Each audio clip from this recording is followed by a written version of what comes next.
बोला बोला छठी मैया की।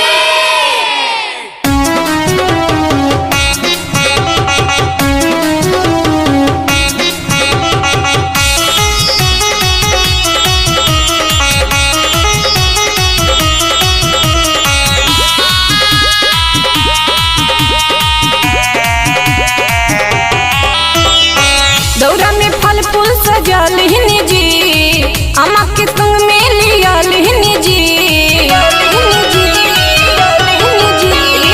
दौरा में फल फूल सजल हिनी जी, अम्मा के संग में लियल हिनी जी।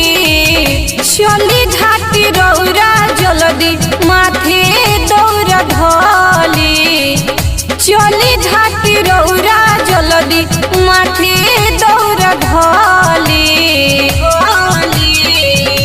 पहिरे नया हवो तापियरिया, कैसे के बोला धन चली।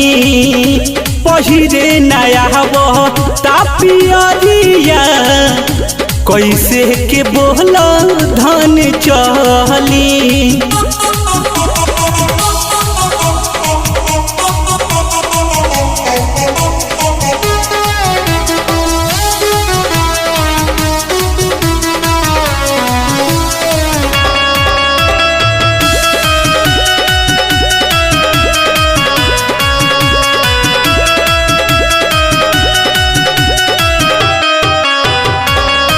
निकल ले जाता राजा और घर की बेरिया, अब जन देरी करी घर के भीतरिया। चलो कि ना जल्दी, अभी ले रहो धोती पहनल ना भाई। चलो तनी अपने सजते रहू 12 बजे दिन से, कह देले रहू सामान हमके किने के, सामान हमके किने के, सामान हमके किने के।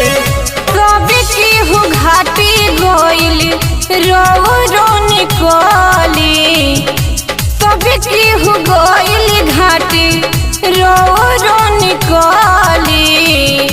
पहिरे नया वो तापियरिया, कैसे के बोला धनी चली। पहिरे नया वो तापियरिया, कैसे के छठी घाट चली।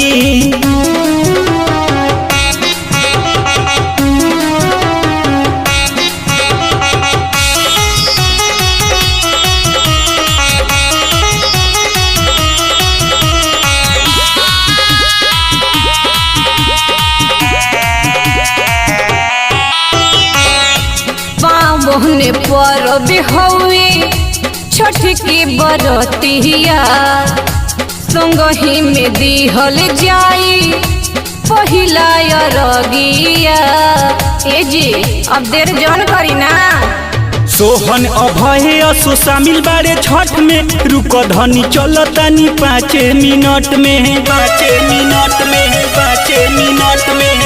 भारत भोजपुरिया बतिया अभी समझ ले, कोनो अरियन बतिया अभी समझ ले। अरे पहिरे ना आवता पियरिया, कैसे के बोला धन चली। पहिरे नया आवता पियरिया, कैसे के बोला धन चली। ठीक बा चल।